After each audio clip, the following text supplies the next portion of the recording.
lab number 254.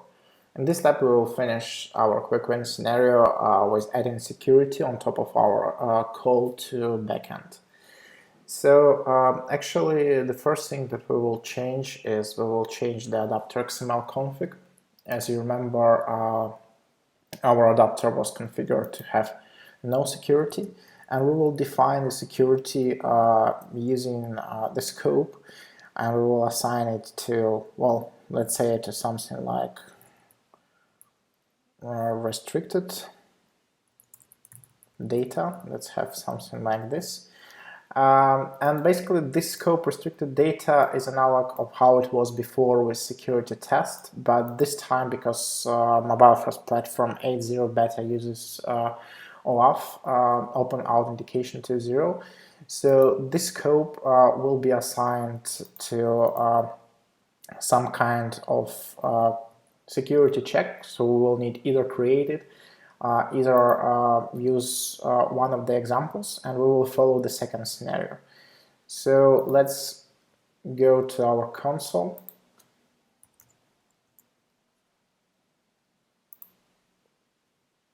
And then click Get Started Code and navigate to Adapters and download the security check, user authentication. So this security check is done in Java-based adapter, and basically what it checks is if the username that is passed as the variable matches the password that is passed as the variable. That's all. So let me open the terminal, and you should do the same. Navigate inside our downloads folder where we just downloaded it and unpack it.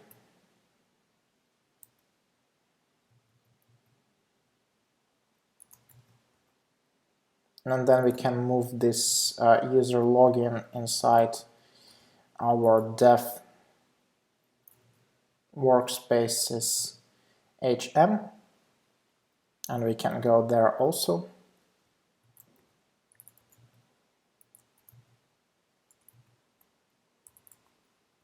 Let's go inside user login and do MFP dev adapter build.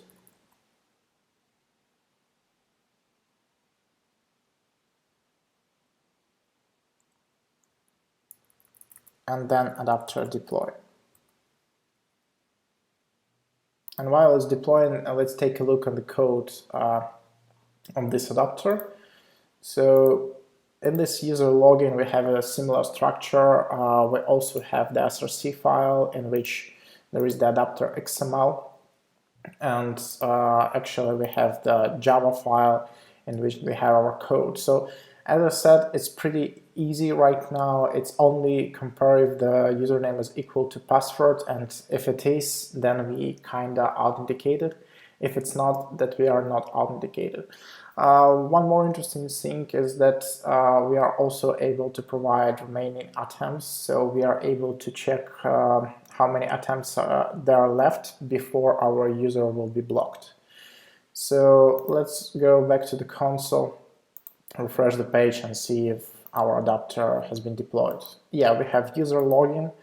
As you can see, we have here security checks. We can specify how many attempts are allowed, how long we should wait if we will get blocked until try again, and so on, and how long successful state is valid for.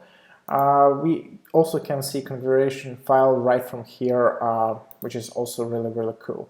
So basically, what next? Well, we need to redeploy the second adapter that we just changed. I mean this messenger adapter, of course, because as you remember, we changed an XML file scope to restricted data for our procedure. So now we should do the same. We should do build and deploy.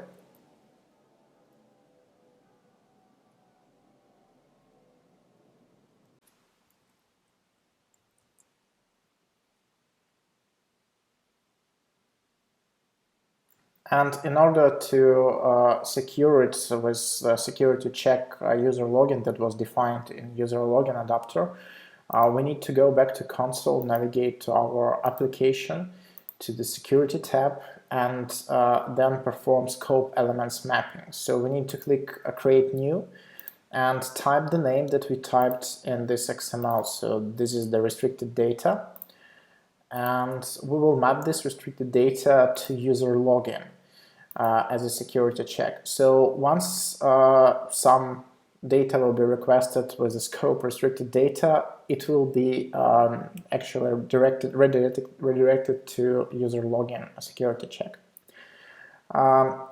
The only trick is that we won't be able to notice it via browser. So let's try to refresh this page, and you will see that we still have a data. So this is happening because actually we have the confidential client that is called test client with allowed scope everything.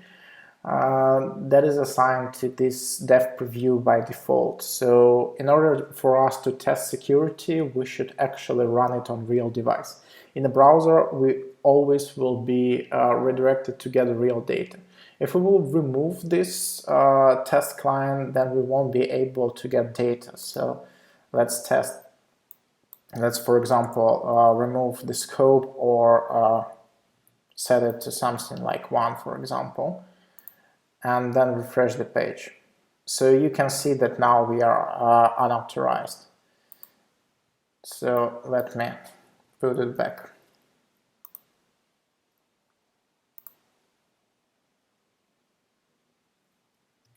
So because of such behavior, we actually don't need this preview anymore. We will work with real device. And because of that, we can actually finish our MFP dev app preview and close this tab. So before you will continue with device emulator, make sure you assigned enough memory to virtual machine, because from this moment the emulator will take at least 512 megabytes, and sometimes it will take up to 1 gig. Plus, for doing Cordova build, you will also require some memory, at least 1 gig. So 2 in total, plus mobile first platform server, plus IDE, plus browser. So ideally, not less than 4 gigs should be assigned. As you can see, I have right now 3, so I will reload my machine and we will continue from there. If you have the same thing, if you have less than 4 gigs, please also shut down your machine, change the configuration, assign at least 4 gigs, and restart the machine. Okay, so I restarted my machine, and basically if you did the same, don't forget to start the server once again and tail the output of log, so you will see what's happening.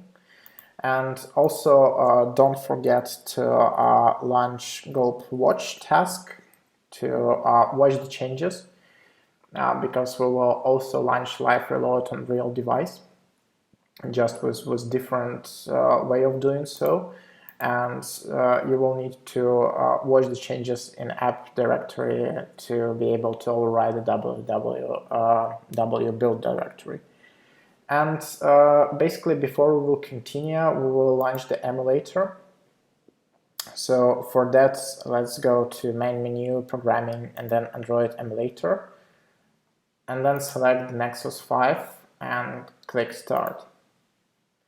So here, let's point that we want to scale display to real size and specify 135.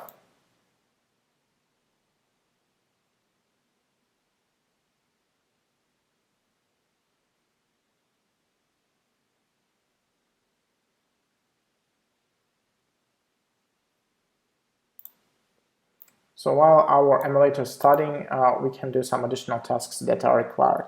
So first, we will do MFP dev app push to push the latest changes to our server. Next thing that we will do is we will do Cordova build Android to build our application. for Android platform.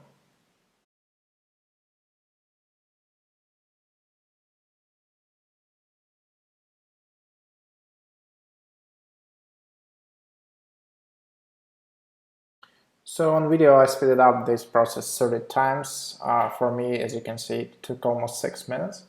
If you want to speed up this build process, you may first do the build and then open the emulator, or try to increase the amount of cores dedicated for this virtual machine in my machine. It's just one because I need to record the video in parallel. So if you have a higher CPU frequency, it will also help, and so on. But anyway, so the build is successful and we can do live reload now. So we will do it using CDV live package that we installed before. It was developed by Carlos Santana. And actually this is the live reload that understands all those properties in config XML. And we can use it. We need to use it together with Gulp for Ionic project based on Typescript approach, because actually when you're using the Typescript, as you remember, this app folder needs somehow to be transformed from TS files inside to build folder in www. So we are using gulp watch command in nearby window terminal and in tab, nearby tab, and here we can just run cdv live and then Android to launch the live reload. Just before I will do that, I recommend you to do the same to check that our ADB daemon is still working, because during the build it took a lot of memory, so maybe the daemon was killed. So for that we need to type ADB devices to see the list of devices. Yeah, as you can see, mine was killed. And now I can see the emulator because daemon was started. So if you don't do that, once you will type cdv live Android, it will launch one more emulator. There is nothing wrong in that, but just it will be easier to work with the same one. So this time, because we already did the build, it will be much faster. So it shouldn't take a lot of time to actually prepare the APK file, because there were no changes. And actually we should see our application running on emulator quite soon. Okay, as you can see, the application is launching.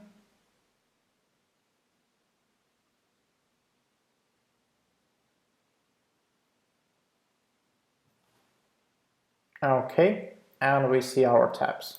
By the way, you see that it is different now from the way it was looking when we were using it inside a preview for iOS. So the tabs are on top, the icons are different, and the fonts are different. Actually, everything is different. This cool thing about this platform-related stuff on this particular framework, I mean Ionic. So let's check how our live reload working. So let me open the page and, for example, change our heroes to our heroes 1.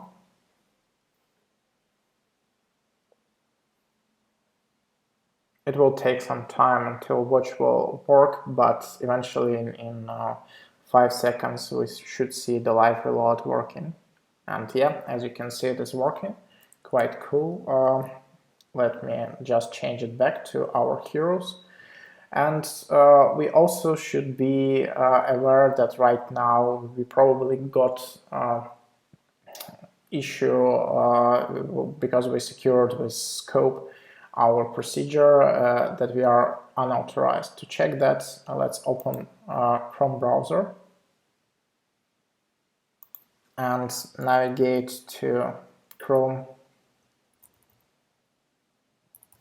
inspect devices.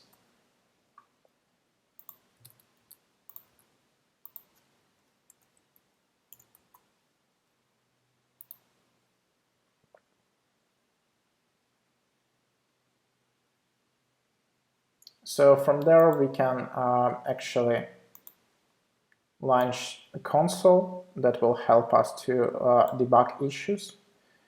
and I will make it a bit smaller.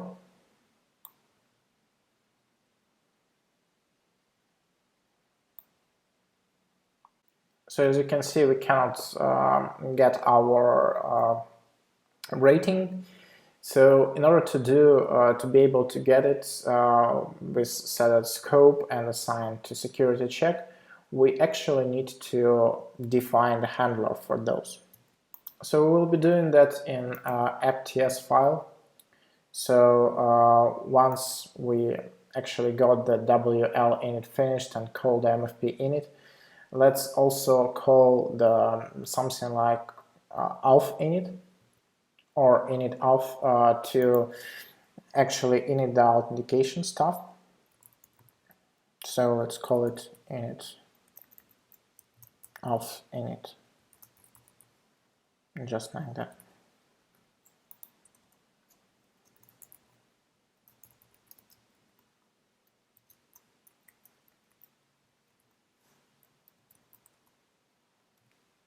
So then let's create a challenge handler. We will use a variable something like auth handler, and then API for mobile first platform WL client. As you can see, auto completion is working, and then create WL challenge handler, and we will use it for security check user login that we will need to provide here as the setting. So this auth handler should be defined. So let's have it here on the root page. Again with type any, just like that. Next step after this is actually to define few callbacks. So we will start with handle challenge.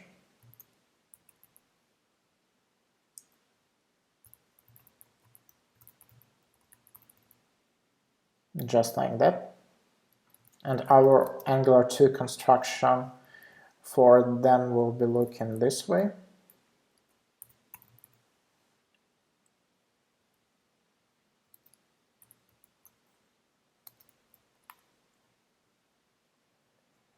And inside we will say that just for debug purposes that we are inside the challenge handler.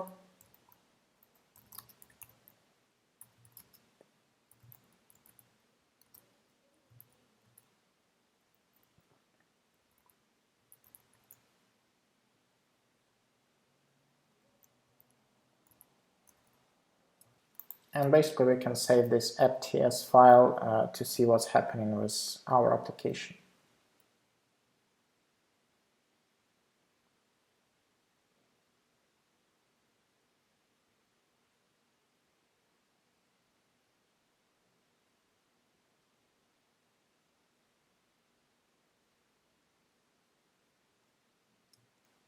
Yep, I'm calling it in the wrong way because this is the function. Let me reload once again.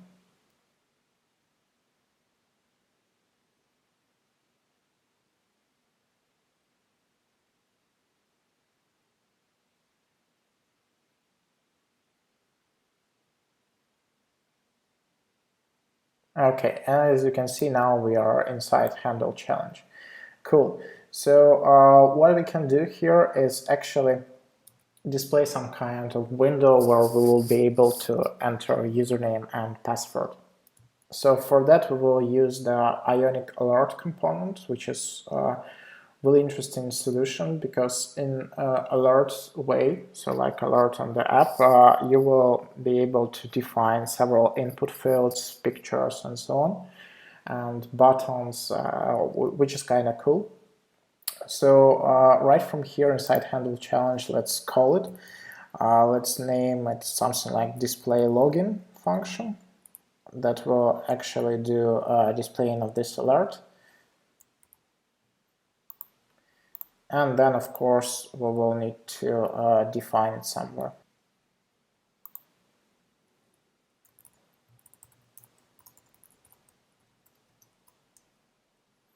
So display login function. Let's go to our browser and navigate to Ionic 2 docs.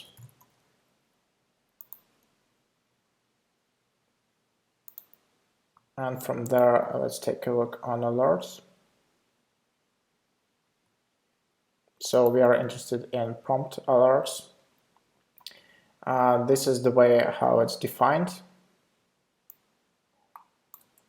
So let's copy this code and pass inside our display login. So as you can see, it has no clue about this alert. We need to import it first right here. So inside the Ionic Angular, we can add to import alert, and we will also need here nav controller. Nav controller is required in order to display this alert, and this is quite tricky because it's not that easy to load it inside the app.ts file, but we will be able to do it with some tricks. Maybe it will be fixed in later releases of Ionic 2. But now we should be able to see that alert is not an issue anymore, it's loaded. And at the end, after we define this prompt, we should display it actually. So this can be done using this nav and then present and then the name.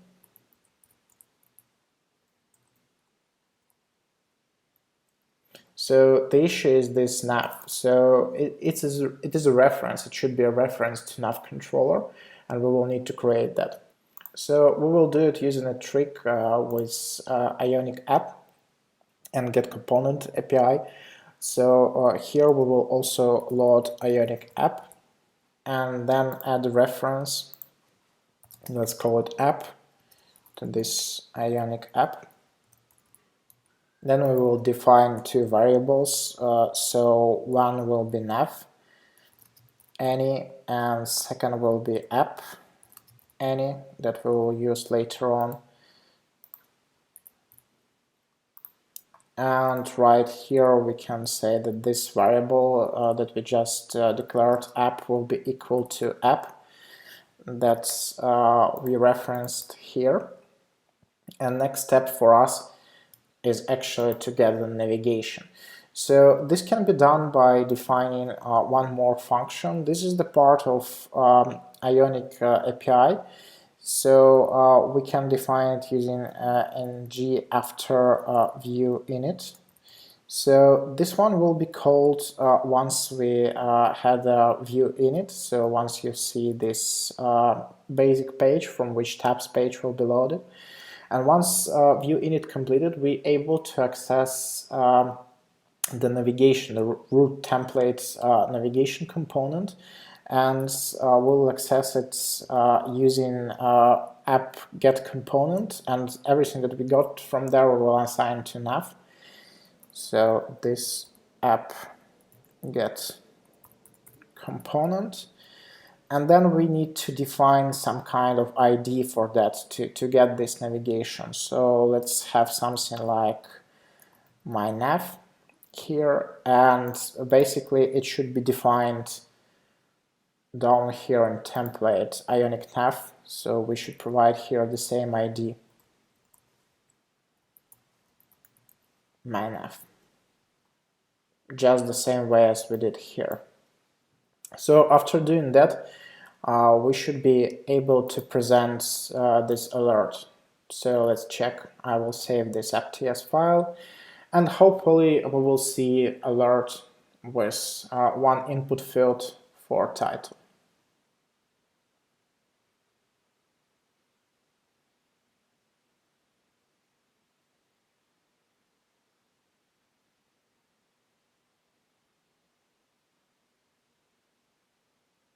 Yep, so we are seeing the alerts. As you can see, the title is login, then some kind of text, and then basically we're able to enter title. So next step for us is actually to work with this alert and actually change it to the way how we need to do. So we will start with inputs. We will need a second input. So first one will be actually something like username,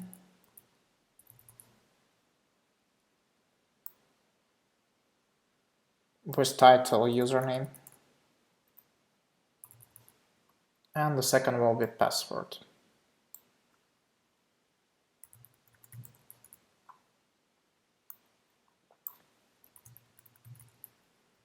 Again with title password. We need to add here type password, otherwise we'll be able to see characters that people are typing in and we don't want that behavior. So here type password, and then the buttons. Actually I don't think we need the cancel button, so we can just remove it. We only need a button, let's call it login. And once we got inside, let's have some kind of login, like trying to authenticate user, and then we should have the username. So the way how to access the username is through this data, and then actually the name that we specified. So data username. And we also can submit an answer to our auth handler. So the API is looking like submit challenge answer, and then this data that we got. So our adapter is already waiting for the username and the password as part of data, and this is actually what we are giving to it. So let's save this file and see how it will work.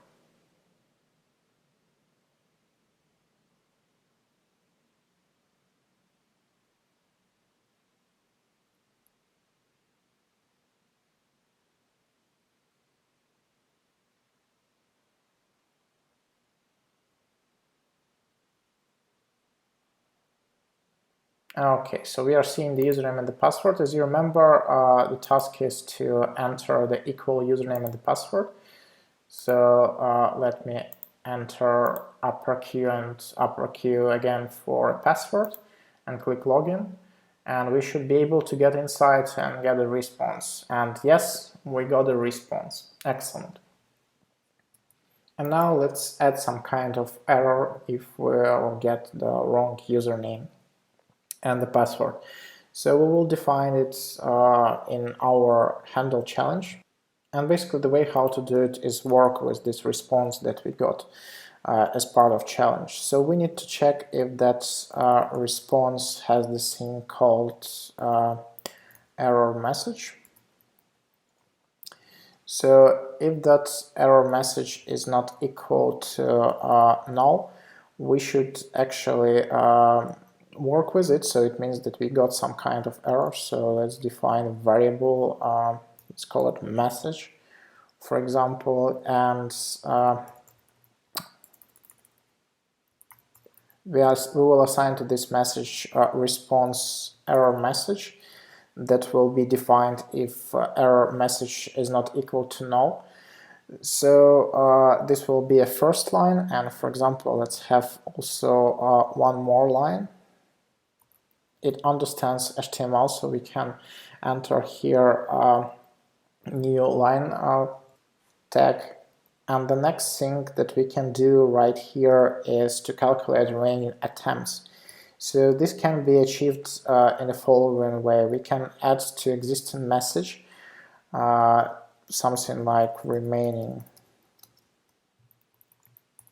attempts, and then provide this number of remaining attempts. Those can be accessed again from response, remaining attempts, just like that. And then we need to pass this message that we just prepared to display login.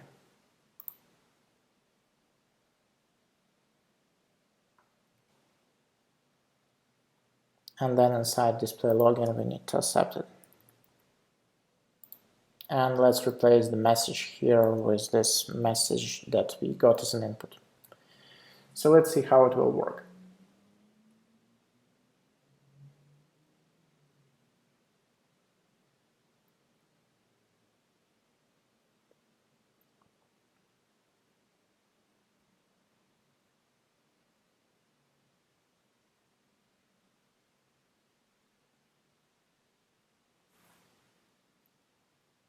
Okay, something wrong. Yeah, I forgot the letter R here. So let me try again.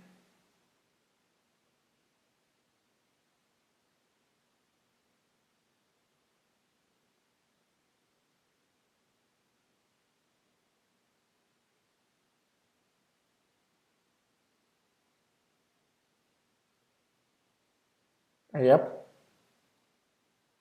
And the good thing about all of those Angular 2 stuff is that we can really simplify code by removing all of that.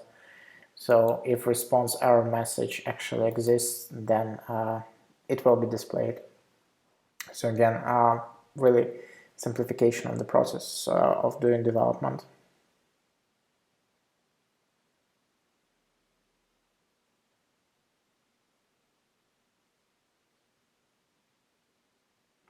Okay, so let's try to enter wrong username and the password.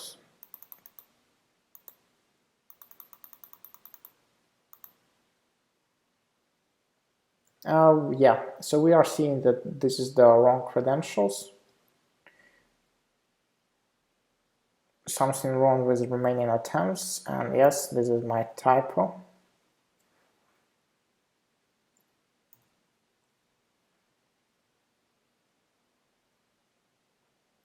Just like that.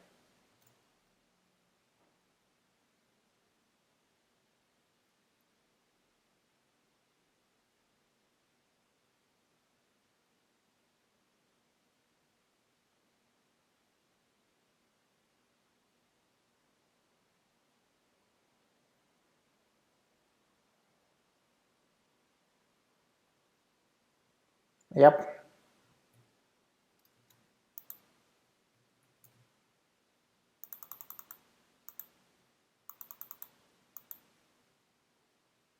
You can see that now we have one attempt. So let's try to enter the correct username and correct password, meaning equal. Yep, we're able to get a response. Ideally, together with the handle challenge, we need to define a few more callbacks. So we need to define at least handle failure in case everything will go wrong. Together with that, we can define process success, and that one will be used to actually work with the successful response.